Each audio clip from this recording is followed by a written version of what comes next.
everybody, I'm Natalie with Missouri Star Quilt Company, and I am excited. I have a special guest with me today. This is my youngest daughter, Jenna. Hi guys, I'm so excited to be here. Yay! So we are going to do a fun project, and I think you're going to love it. Let's get started. So we decided that today is Bring Your Daughter to Work Day. So Jenna has been sewing since she was little. She started making Barbie clothes when, I don't know how old you were, maybe 5 or 6 or something. Yeah, I was in the first quilt shop. Yep, and every little scrap that she would like... Steal off your desk? Yes. Yes, I was trying to figure out how to say that. Like you would just be like kind of hoarding them in your bedroom. Yeah. This is my little sewing stash. But she hasn't sewn in a long time, and this project is foundation paper piecing, and we thought it would be a really fun place to start. Yeah. What do you think? I'm so excited. I think it's going to be really nice getting back into my crafting era, so she's the best teacher I could have. So these are our projects. They're in different fabric colors and styles, and I think the thing that's really cool is you could really represent any mountain range that you love. So like these greens that are all done in my scrap fabrics for my stash, they really remind me of the mountains in Ireland. Everything, it was so green. These ones I think are so cool. I don't know if you guys have heard of these, but there's a mountain range in Peru called Rainbow Mountain, and they are gorgeous. They literally have these really vibrant, beautiful colors that like run through them in stripes and waves, and it's on my bucket list to go see them. These remind me kind of like the Rocky Mountains, and these could be like desert mountains. Whatever mountains you love, I feel like we could represent them really well, and it's just such a fun project. I love it. So what you're gonna need is one package of 5-inch squares, and we've used the Fundamentals line by White Owl Textiles. You'll need some fabric for your background, your sky, whatever you want that color to be. And again, we've used this gesso by White Owl Textiles. You'll need just about 3/4 of a yard for that background fabric, and that does include your sashing and your outer border. That's little 1.5-inch strips. Your backing, you can get away with 2/3 of a yard of whatever fabric you've got in your stash. I think it'll be really cute. So then the other thing that you're gonna need that I feel like is so helpful and makes this whole project is this Scrappy Mountains foundation paper piecing book by Leila Gardunya. It's absolutely the most fun thing. So there's 50 different mountains in here. So like you're gonna have a really hard time putting 2 of the same ones together. It's for 100 different pieces. You get 2 of each design, and you can mix and match them however you want. Some of them are single mountains, and then there's some that have like a left side or a right side, and some that have one on both sides. So it's a lot of fun. I really, really love it. Okay, you might also want a little piece of cardstock to help you with your foundation paper piecing. This just goes in behind the fold. So that's about a 4x6. And honestly, I cut this out of a paper plate this morning. So, you know, no big deal. Super easy little, take what you got and go with it. So you think we feel ready? Yes, I do. All right, let's make some blocks.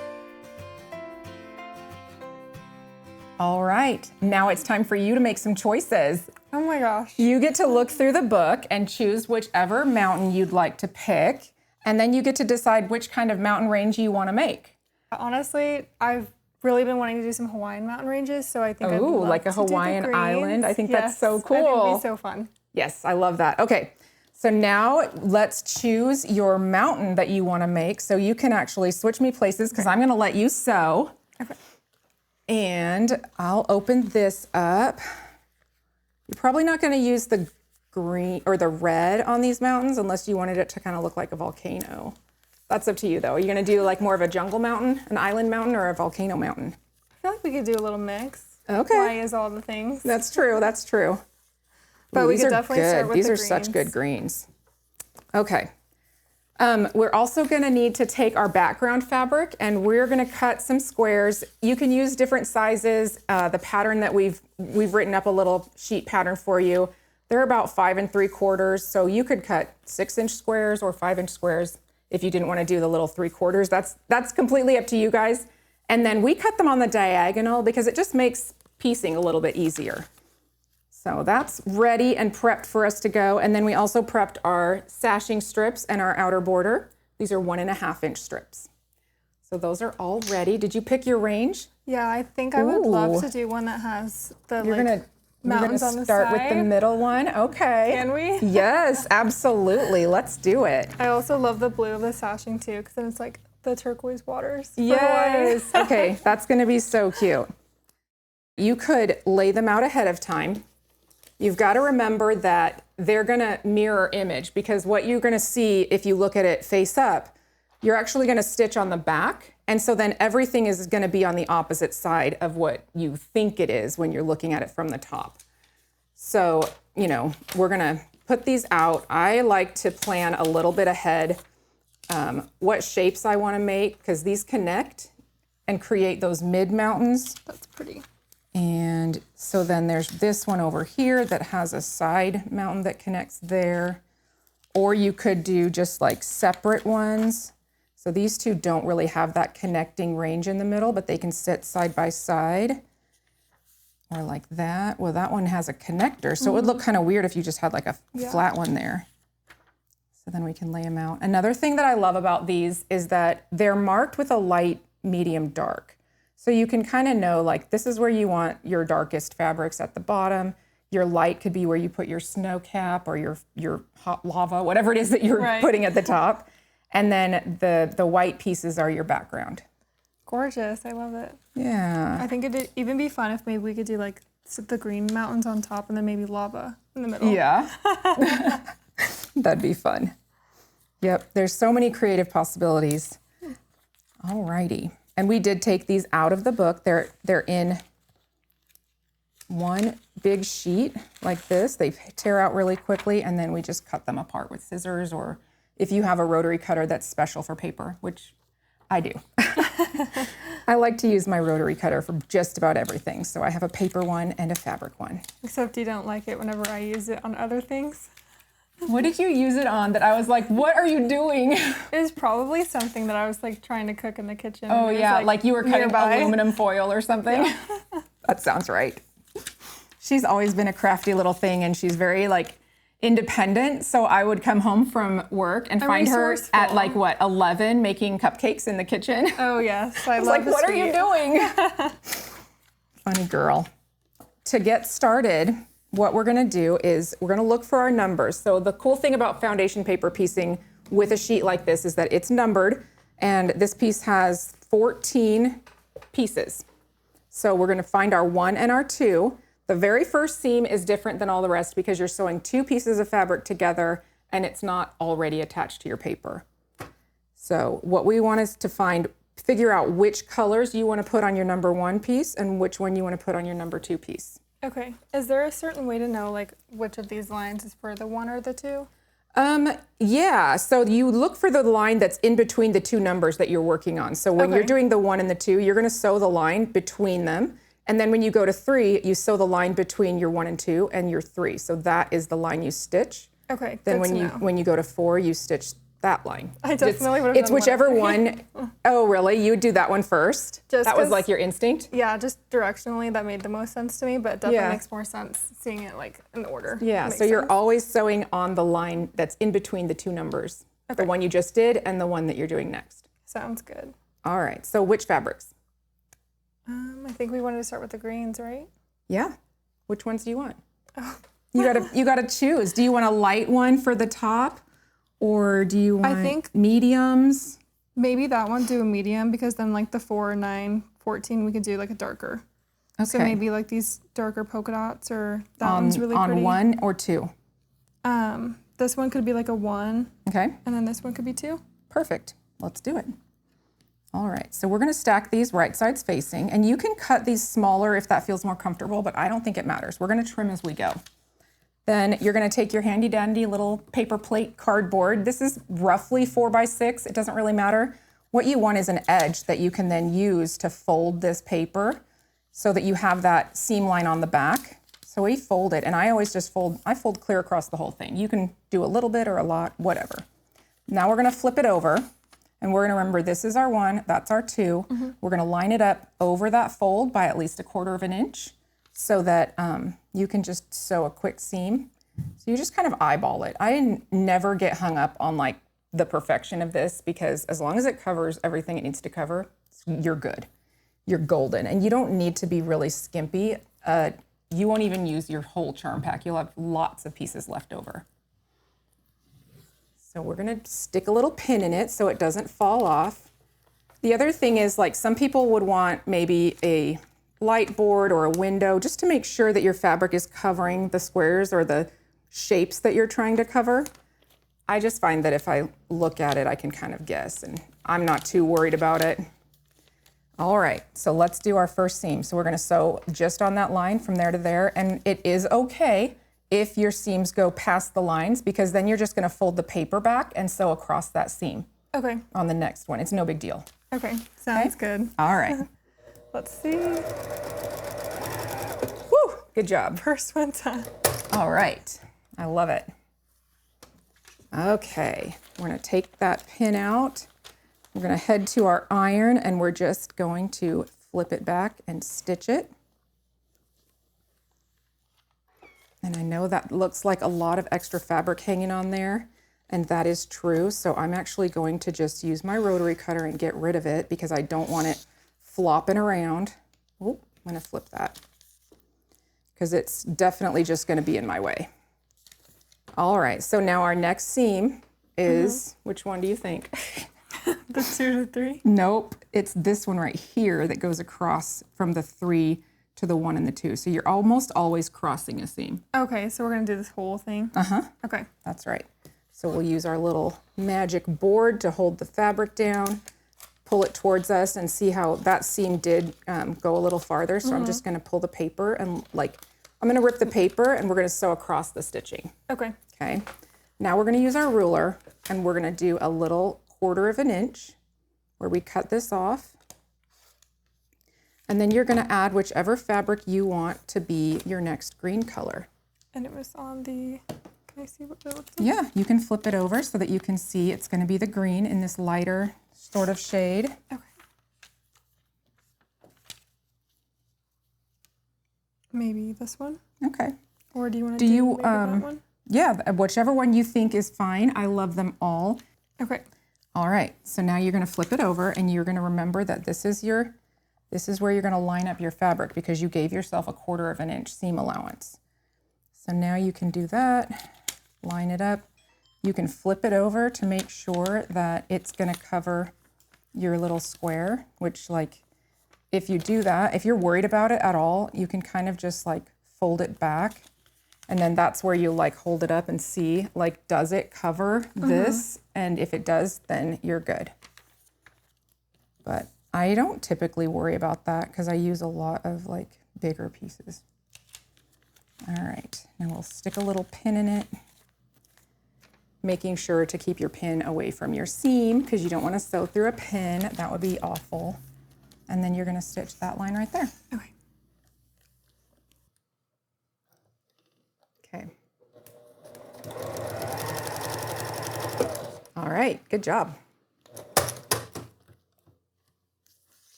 Okay, now we take the pin out, do a little press. For this project, I totally built myself a little nesting station. So I had my little cutting mat and my little ironing board so that I could just kind of sit in my seat and go from thing to thing because you're back and forth a lot. Alrighty, so our next one is number 4. It's kind of a little bit on the darker side. We're gonna do our 1/4 inch seam, or yeah, we cut that. So what do you think about this one next? Yeah, that was my thought. A little bit darker, perfect. Okay. So this is gonna do that piece right there. You can line that up. Stick a little pin in it.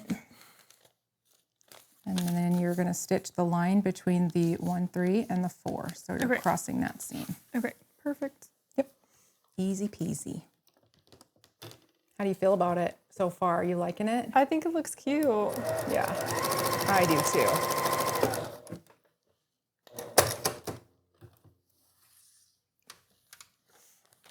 Do you think you could do it without me? Maybe not yet. With some self-assurance and patience, I'd get there eventually. Yeah. All right. Now from 4, we're going to do 5 because, we're counting. Okay. So that's how you remember where's your next seam, right? It's always going to go in the block wherever your next number is. That's the seam you're looking for.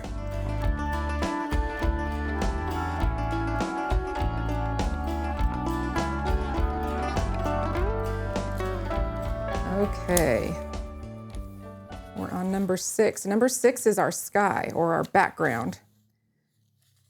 So we'll get there.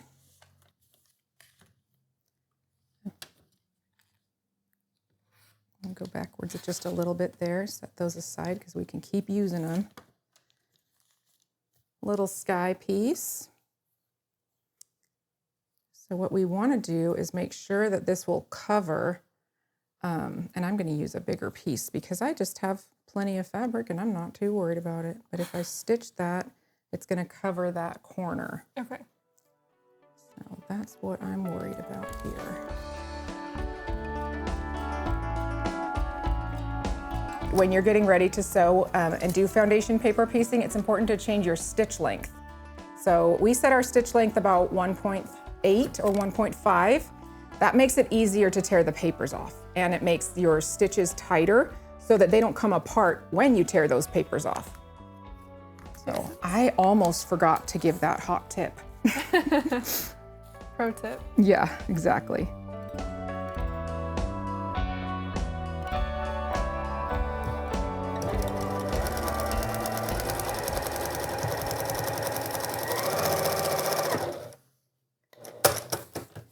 Nice. That one got a little, Yep. little wonky. Nah, I don't think so. That's okay. That's the thing is it doesn't matter. It's all gonna look good. We're gonna trim it now. Do you want to do that? Yes, come on, you can do it. Okay. All right, so all we're gonna do is take our little ruler and we're gonna line it up with those little dashes, and then you just trim along the edges and you go all the way around. On the dash? Yep.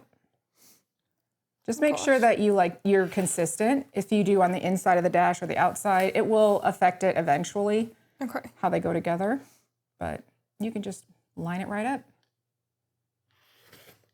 I'm gonna cut through those seams up there at the top, babe.